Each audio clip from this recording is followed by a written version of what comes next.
Hello friends, welcome to our channel.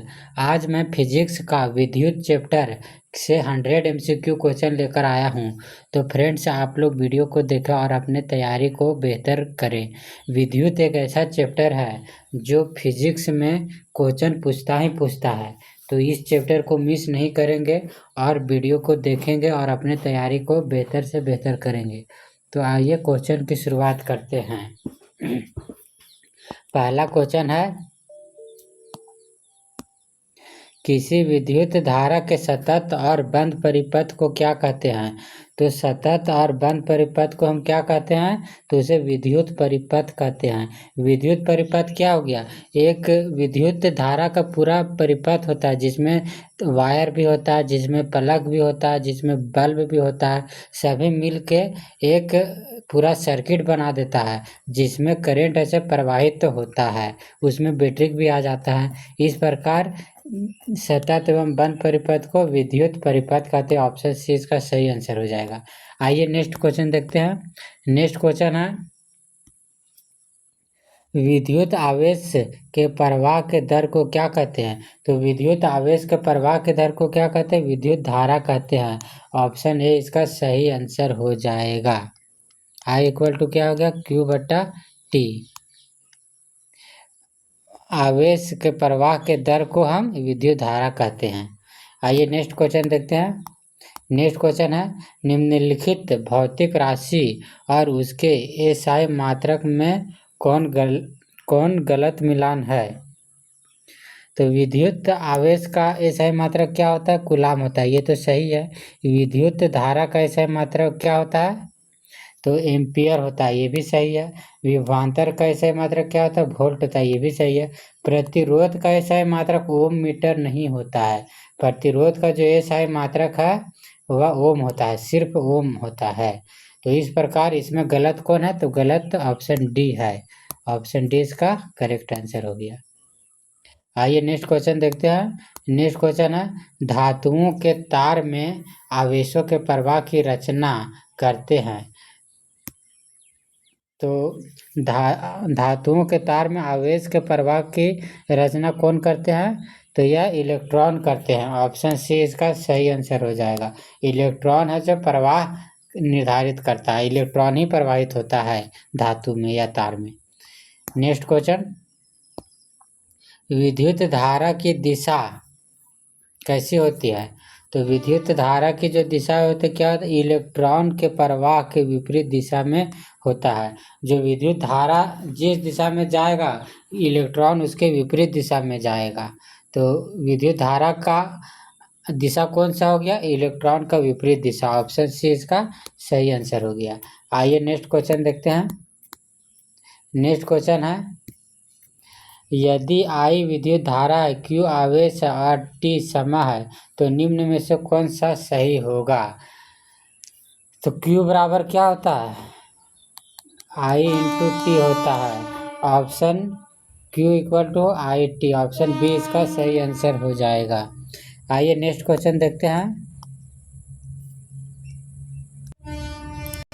तो next question है, एक कूलम आवेश में लगभग कितना इलेक्ट्रॉन होता है? तो एक कूलम आवेश में कितना इलेक्ट्रॉन होता है?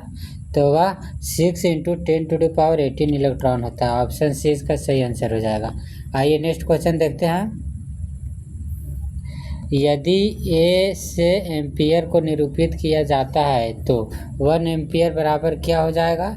तो 1 एम्पियर बराबर 1 कूलम अपॉन 1 सेकेंड हो जाएगा। नेक्स्ट क्वेश्चन, किसी परिपथ में विद्युत धारा को मापने वाले यंत्र को क्या कहते हैं? तो विद्युत धारा को मापने वाले यंत्र को क्या कहते हैं? तो एम्पियर कहते हैं। ऑप्शन सी इसका सही आंसर हो जाएगा। आइए नेक्स्ट क्वेश्चन देखते हैं। विद्युत धारा सेल के डैश प्रभावित होती है। तो विद्युत धारा है वह सेल को किस दिशा में प्रभावित होती है? तो ऋणात्मक टर्मिनल से धनात्मक टर्मिनल की ओर प्रभावित होती है। नेगेटिव टर्मिनल से पॉजिटिव टर्मिनल की ओर विद्युत धारा प्रभावित होती है। नेक्स्ट क्वेश्चन,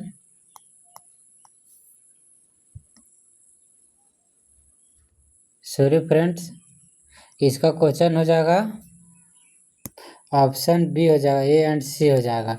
धन टर्मिनल से ऋण टर्मिनल की ओर प्रवाहित होती है।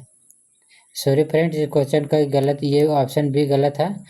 पहला धन टर्मिनल से ऋण टर्मिनल की ओर प्रवाहित होती है पहला, और सी उच्च विभव से निम्न विभव की ओर स्थानांतरित होती है। ए एंड सी दोनों आंसर हो जाएगा। आइए नेक्स्ट क्वेश्चन देखते हैं। नेक्स्ट क्वेश्चन है, दो सिरों के बीच विद्युत धारा के प्रवाह के लिए आवश्यक है। तो दो सिरों के बीच विद्युत धारा के प्रवाह के लिए क्या आवश्यक है? तो वह सिरों के बीच विभवांतर शून्य हो, ये आवश्यक है। आइए नेक्स्ट क्वेश्चन देखते हैं। नेक्स्ट क्वेश्चन है, किसी विद्युत परिपथ में विद्युत धारा बनाए रखने के लिए किसकी रासायनिक ऊर्जा खर्च करता है? तो वह सेल की रासायनिक ऊर्जा खर्च करता है। ऑप्शन ए इसका सही आंसर हो जाएगा। आइए नेक्स्ट क्वेश्चन देखते हैं। नेक्स्ट क्वेश्चन है, एकांक आवेश को एक बिंदु से दूसरे बिंदु तक ले जाने में किए गए कार्य को क्या कहते हैं? तो एकांक आवेश को एक सिरे से दूसरे सिरे तक ले जाने में किए गए कार्य को विभवांतर कहते हैं। ऑप्शन ए इसका सही आंसर हो जाएगा। आइए नेक्स्ट क्वेश्चन देखते हैं। विद्युत विभवांतर का एसआई मात्रक क्या है? तो विभवांतर का एसआई मात्रक क्या होता है? वोल्ट होता है। ऑप्शन ए इसका सही आंसर हो जाएगा। आइए नेक्स्ट क्वेश्चन देखते हैं। 1 वोल्ट बराबर क्या होता है?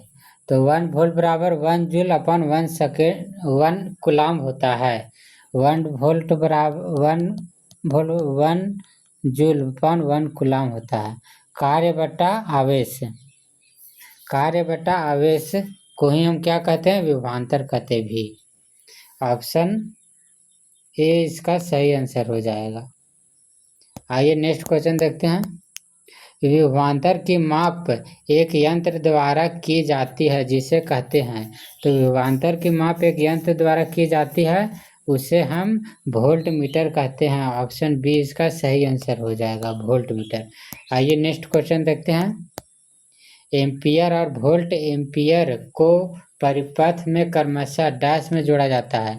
तो एम्पियर और वोल्ट एम्पियर को कैसे जोड़ा जाता है? श्रेणी क्रम में जोड़ा जाता है या समांतर क्रम में जोड़ा जाता है? तो उसे श्रेणी और समांतर क्रम दोनों में जोड़ा जाता है। ऑप्शन ए इसका सही आंसर हो जाएगा। आइए नेक्स्ट क्वेश्चन देखते हैं।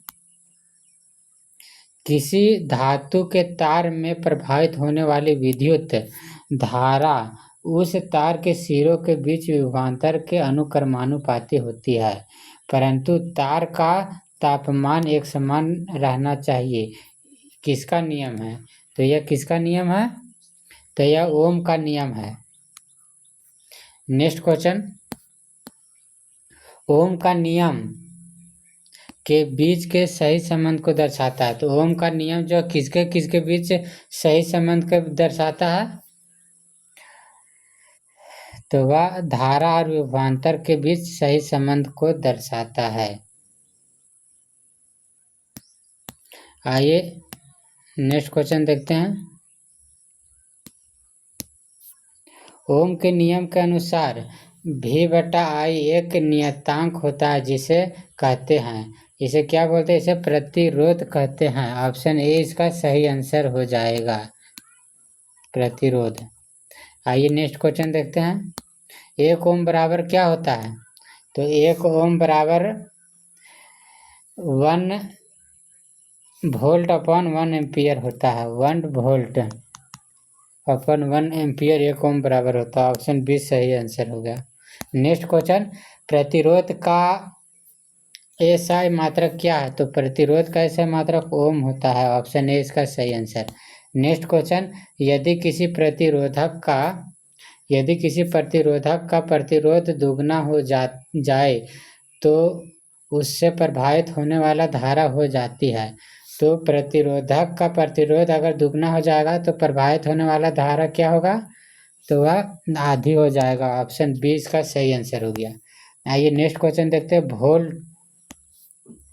स्रोत की वोल्टता में बिना कोई परिवर्तन किए परिपथ के विद्युत धारा को नियंत्रित करने वाले अवयव को कहते हैं। तो क्या कहते हैं? तो इसे प्रतिवर्ती प्रतिरोध कहते हैं। ऑप्शन सी इसका सही आंसर हो जाएगा। आइए नेक्स्ट क्वेश्चन देखते हैं। किसी चालक का प्रतिरोध निर्भर करता है। तो प्रतिरोध किस पर निर्भर करता है? तो वह चालक की लंबाई पर निर्भर करता है, चालक की मोटाई पर और चालक की पदार्थ की प्रकृति पर, यानी तीनों सही हो जाएगा। उपरोक्त सभी सही आंसर हो जाएगा।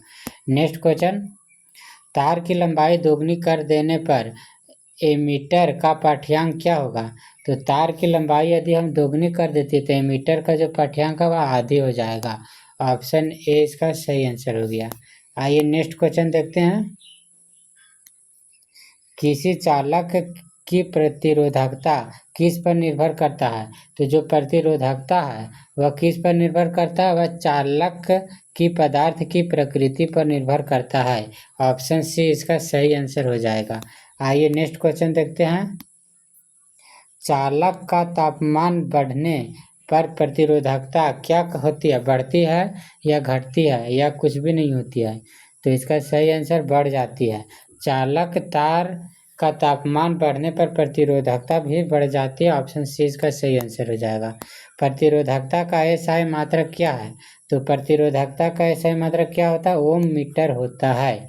ऑप्शन बी इसका सही आंसर हो जाएगा। आइए नेक्स्ट क्वेश्चन देखते हैं। निम्न में से कौन प्रतिरोधकता को बढ़ाते हुए क्रम में आयोजित है? तो प्रतिरोधकता का बढ़ते हुए क्रम में कौन समायोजित है? तो इसका सही आंसर हो जाएगा ऑप्शन सी, पहले धातु फिर अधातु फिर अधातु। अधातु में प्रतिरोधकता सबसे अधिक होती है और धातु में प्रतिरोधकता सबसे कम होती है। ऑप्शन सी इसका सही आंसर हो जाएगा। आइए नेक्स्ट क्वेश्चन देखते हैं।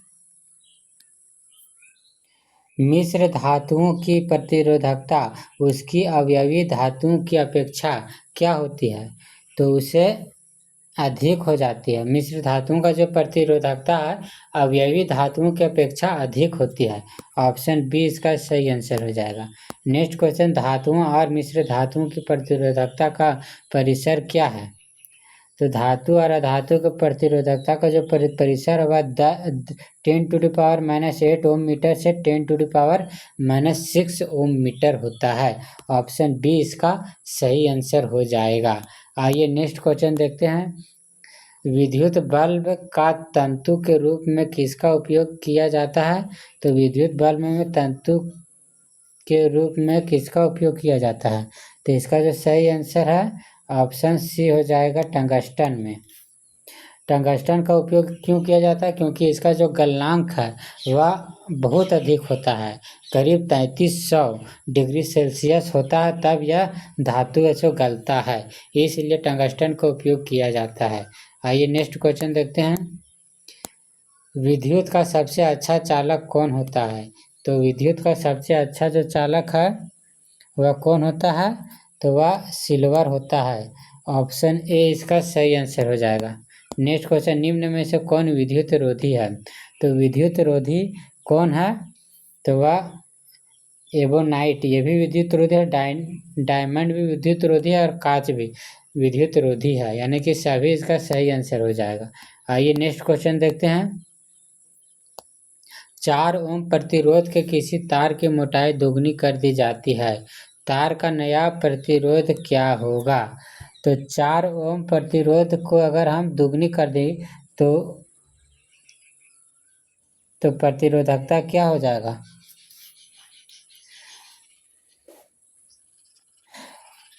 प्रतिरोध बराबर क्या होता है? R = रो होता है, L/A होता है।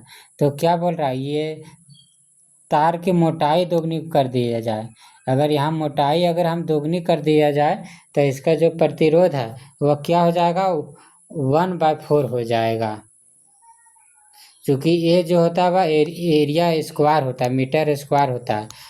यदि हम इसको हम 1 से अगर हम 2 कर दें तो इसका जो प्रतिरोध है वो क्या हो जाएगा? स्क्वायर में कम हो जाएगा, यानी कि 4 टाइम कम हो जाएगा, यानी कि 1/4 हो जाएगा। यानी कि ए कम हो जाएगा। ऑप्शन डी इसका सही आंसर हो जाएगा। आइए नेक्स्ट क्वेश्चन देखते हैं।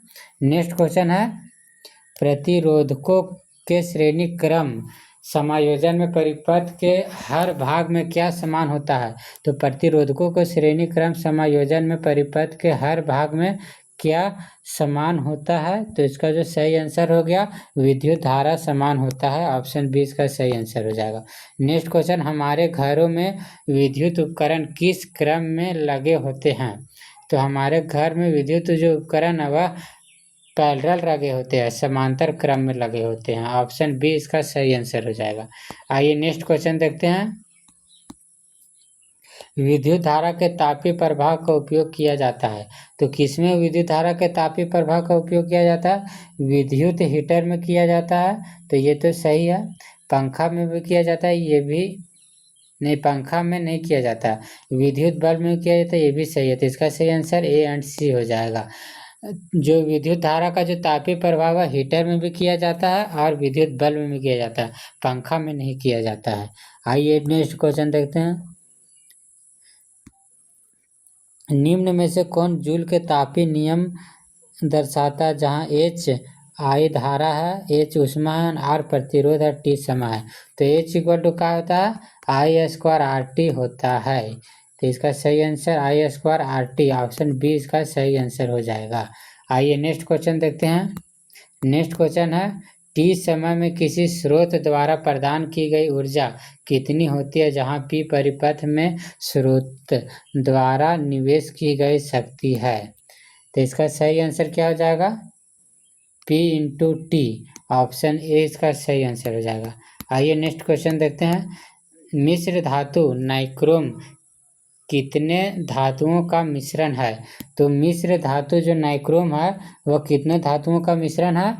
तो वह 4 धातुओं का मिश्रण है। ऑप्शन सी इसका सही आंसर हो जाएगा। आइए नेक्स्ट क्वेश्चन देखते हैं। टंगस्टन का गलनांक कितना होता है? तो टंगस्टन का जो गलनांक होता है वह कितना होता है? वह 3380 सेंटीमीटर होता है, 3380 डिग्री सेल्सियस होता है। ऑप्शन सी इसका सही आंसर हो जाएगा। नेक्स्ट क्वेश्चन, विद्युत बल्ब में कौन सी गैस भरी जाती है? तो विद्युत बल्ब जो है वह कौन सी गैस भरी जाती है? तो इसका जो सही आंसर है ऑप्शन बी हो जाएगा, नाइट्रोजन और आर्गन। नेक्स्ट क्वेश्चन, निम्न में से कौन जूल के ताप नियम पर काम करता है? तो जूल के ताप नियम पर कौन काम करता है? तो वह विद्युत इस्त्री, विद्युत टोस्टर और फ्यूज सभी काम करता है। ऑप्शन डी इसका सही आंसर हो जाएगा। नेक्स्ट क्वेश्चन है, विद्युत परिपथ में लगे फ्यूज के संबंध में निम्न में से कौन असत्य है? तो विद्युत परिपथ में लगे फ्यूज के संबंध में निम्न में से कौन सा असत्य है? तो इसका जो सही आंसर हो जाएगा, इसका प्रतिरोध निम्न और गलनांक उच्च होता है। ऑप्शन डी इसका सही आंसर हो जाएगा। आइए नेक्स्ट क्वेश्चन देखते हैं। ऊर्जा के उपभुक्त होने की दर को क्या कहते हैं? तो ऊर्जा को उपभुक्त होने की दर को हम क्या कहते हैं? तो इसका सही आंसर ऑप्शन बी शक्ति कहते हैं। ऑप्शन बी इसका सही आंसर हो जाएगा। नेक्स्ट क्वेश्चन, विद्युत शक्ति P इक्वल टू क्या होता है? तो P इक्वल टू क्या होता है? वी आई होता है, आई स्क्वायर आर भी होता है, वी स्क्वायर बटा आर भी होता है। इसका जो सही आंसर ऑप्शन डी हो जाएगा। नेक्स्ट क्वेश्चन, 1 वाट जहाँ 1 वाट बराबर क्या होगा? जहाँ भी विभवांतर और ए एम्पियर होता है। तो शक्ति का ऐसा मात्रक क्या होता है? वाट होता है। तो P इक्वल टू क्या हो गया? तो P इक्वल टू हो गया V इंटू ए हो जाएगा। P इक्वल टू विभवांतर इंटू विद्युत धारा, V into I, P equal to V into I हो जाएगा। आई का ऐसा मात्रक एम्पियर होता है। तो इसका जो सही आंसर क्या हो जाएगा? V इंटू ए, ऑप्शन बी इसका सही आंसर हो जाएगा। आइए नेक्स्ट क्वेश्चन देखते हैं। विद्युत ऊर्जा किसका गुणनफल है? तो विद्युत ऊर्जा जो होता है वह किसका गुणनफल होता है? तो इसका जो सही आंसर है विद्युत शक्ति और समय का होता है। ऑप्शन ए इसका सही आंसर हो जाएगा। तो फ्रेंड्स, वीडियो कैसा लगा? यदि वीडियो आप लोगों को पसंद आ रहा होगा तो चैनल को लाइक करें, सब्सक्राइब करें तथा शेयर करें। फ्रेंड्स, इसका सेकेंड पार्ट है, उसमें करीब 100 क्वेश्चन है, तो उस चैप्टर को, उस पार्ट को भी मिस नहीं कीजिएगा। इसका नेक्स्ट वीडियो में उसी पार्ट की चर्चा की जाएगी। तब तक के लिए धन्यवाद।